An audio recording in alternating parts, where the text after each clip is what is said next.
This is pizza without any of the bells and whistles.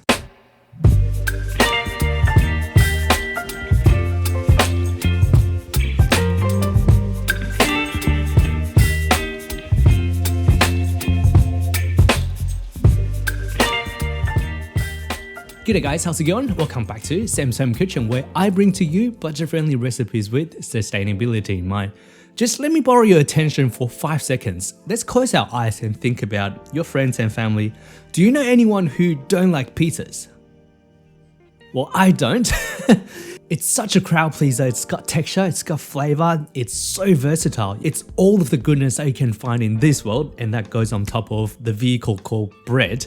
I personally do make pizza regularly, at least once every week or once every 2 weeks. I know flavor-wise it absolutely trumps any of the takeaway pizza, and I often wonder how much money am I actually saving making pizza at home. So I want to take the opportunity of today's video, not just making pizza, but go down to the absolutely basic, how we can utilize oven tray and make sheet pan pizza. It requires almost no skill and it's so hard to stuff it up. In the end of the video, we're going to work out how much it actually costs us and compare that to, your $5, $6 range from Domino's or Pizza Hut. So if that is of your interest, make sure you stay tuned to the end and find out whether or not you should just go buy takeaway pizza anyway. Alright, that is all I want to say, and let's get cooking. So to make pizzas, our list of ingredients is broken down into pizza base, sauce, and toppings. I've written down the pizza base recipe in ratio for easier scaling up and down. One serving will need about 150 to 200 grams of flour. With the pizza sauce, we got tinned tomato to keep the cost low, and just some herbs. Protein-wise, I scored some clearance sausage I kept in the freezer. This one is huge, ginormous even. And obviously, can't skip the cheese. That is all we need. Ingredients are all on the screen or in the description. We're starting off with the pizza base. First, we eyeball the just kidding. I always work with the scale so the recipe is as flexible and bulletproof as possible. I'm making one large sheet pan pizza, so we're going to need 200 grams of flour. I'm using plain flour to keep the cost low, but feel free to swap it out with bread flour for a better rise and chewier texture. Next up, yeast. I've shared a few times in the past that I store my yeast in a seal bag in the freezer. It's coming up to 3 years old and is still going strong as ever. Measure out 3 grams of yeast, a couple of grams of sugar to wake up and feed the yeast. I also like chucking in a little bit of flour to help with yeast activation. Adding 100 grams of lukewarm water. If it's hot for your finger, it's too hot for the yeast. You don't want it to go over 55 degrees Celsius. When I see people using honey or maple syrup to feed the yeast, I'm like, your yeast eats better than I do. After all is dissolved, put it aside for 10 to 15 minutes. And once you see a layer of foam on top like this, that is a good indication that your yeast is now active and ready to eat up your flour. Oh look, a dandelion must be the last one this season. With our yeast water ready to go, we're good to start making our dough. Let's do some math and work out how much more water we need. So with 200 grams of flour and it's a 60% hydration dough, we need 120 grams of water in total. 120 take away the 100 grams of water in our yeast mixture, that means we're still missing 20 grams of water. See? Math is so fun. Water in and yeast mixture in. Always make sure to scrape it clean so we don't waste. And then we can start mixing the dough together.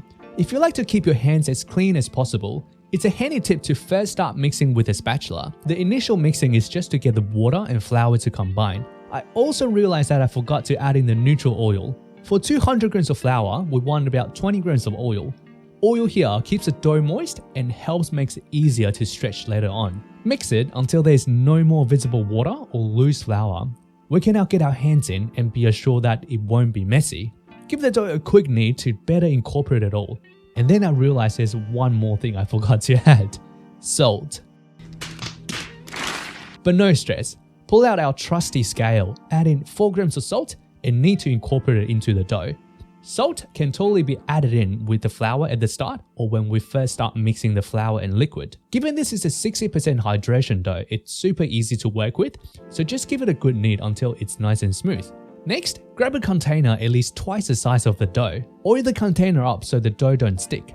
Make sure we rub the oil over the edges. Our dough is now going to rest in the container while the yeast continues to eat away carbohydrate and produce carbon dioxide. We want to rest our dough for 20 minutes intervals and do some folds to build up the gluten. While the dough is resting, we can take the time to make our pizza sauce.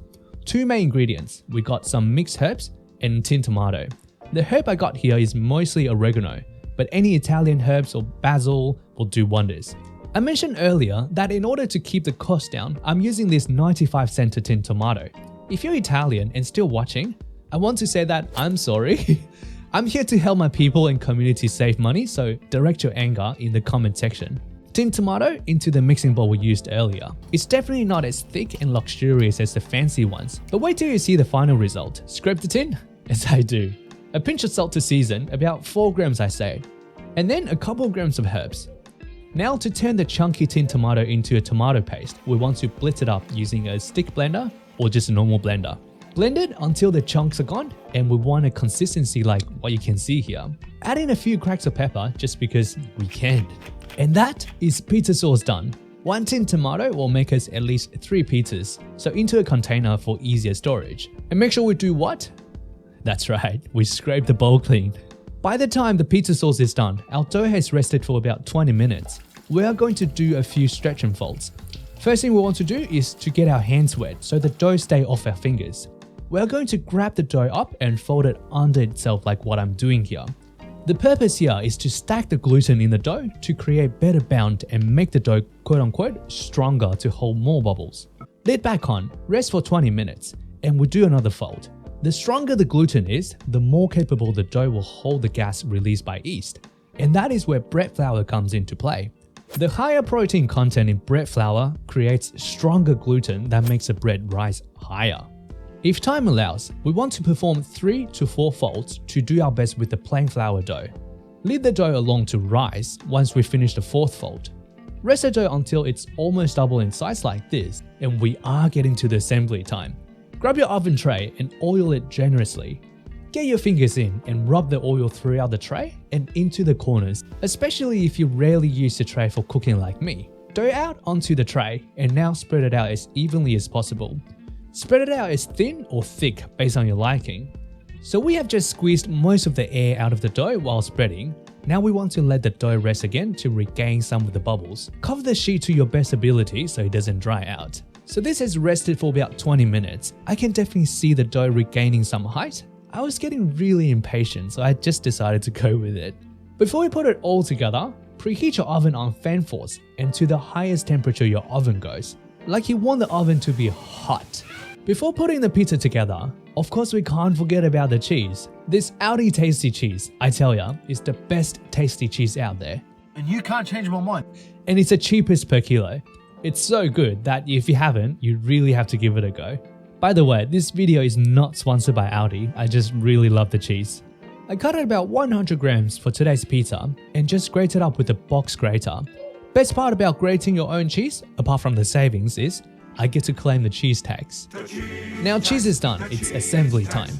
Pizza sauce on the dough? This sauce, man. It's looking pretty convincing despite being on the thin side, just trust me on this one. Next, spread half of the cheese we just shredded across the pizza, followed by some sausage. I don't think I need to teach anyone how to suck eggs, so feel free to swap it out with any protein of your choice, or you can do veggie with cauliflower or zucchini. To finish it up, chuck in the rest of the cheese, some freshly ground pepper to spice it up, and it's now ready for the oven. In the oven for 10 to 15 minutes depending on the temperature of your oven. Just look at this, not bad for a homemade pizza. Cheese and pizza sauce coming together really nicely, and you can see the crust puffing up on the edges thanks to the additional rest time. And that is pretty much it. If you like your pizza base extra crusty, you can heat the tray on stovetop to crisp up the bottom even more. The cost breakdown is right on the screen here. 2 meals worth of pizza costed us about $1.46 to make. It's tastier and healthier than any of the pizzas made by 14 years old out there, I tell ya. Alright, and there we have it. That is our sheet pan pizza done right here. It's not just sheet pan pizza, but it's absolutely on a budget, and I cut everything down to the bare minimum, the bare basic, so it can be as easy to make, but at the same time saves you as much money as possible. So I'm going to dig in and just let you know how it tastes like. I tell you what though, we absolutely cut corners, but the final result, all things considered, I will give it a 7.5 out of 10. And obviously the biggest compromise here is instead of using bread flour, which will give you more bubbles and more texture, The plain flour here yields a result of a thinner crust. Considering the price difference, bread flour is 2 to 3 times more expensive than plain flour. I would say I just definitely can't complain here. And in the end, this pita, I would say it's about 2 meals worth. Absolutely beats and absolutely slaps any of the budget range that you get from Pizza Hut or Domino's. This is so much less oily and obviously a lot healthier compared to the almost deep fried dough that you get from the pizza chains. Super happy with this, and I would say the easiest way and the cheapest ways to make whatever pizza that you want is just to go by what you have in the fridge rather than making a trip and spend 2, 3, 5 times more than what you anticipated at the shop. That's how they get ya. Alright, that is all I got for you today. Thank you so much for tuning in. I hope you learned something. I really hope you give this a try. Ever since I started making pizza, there's just no going back. I'm not paying $5, $10, $20 for a pizza when I can make my own for less than $2 at home. That is just insane. Alright, I'm rambling now. If you like the recipe, give it a like. If you don't, leave a comment down below. Let me know what you think. Thank you so much, and I will see you in the next one.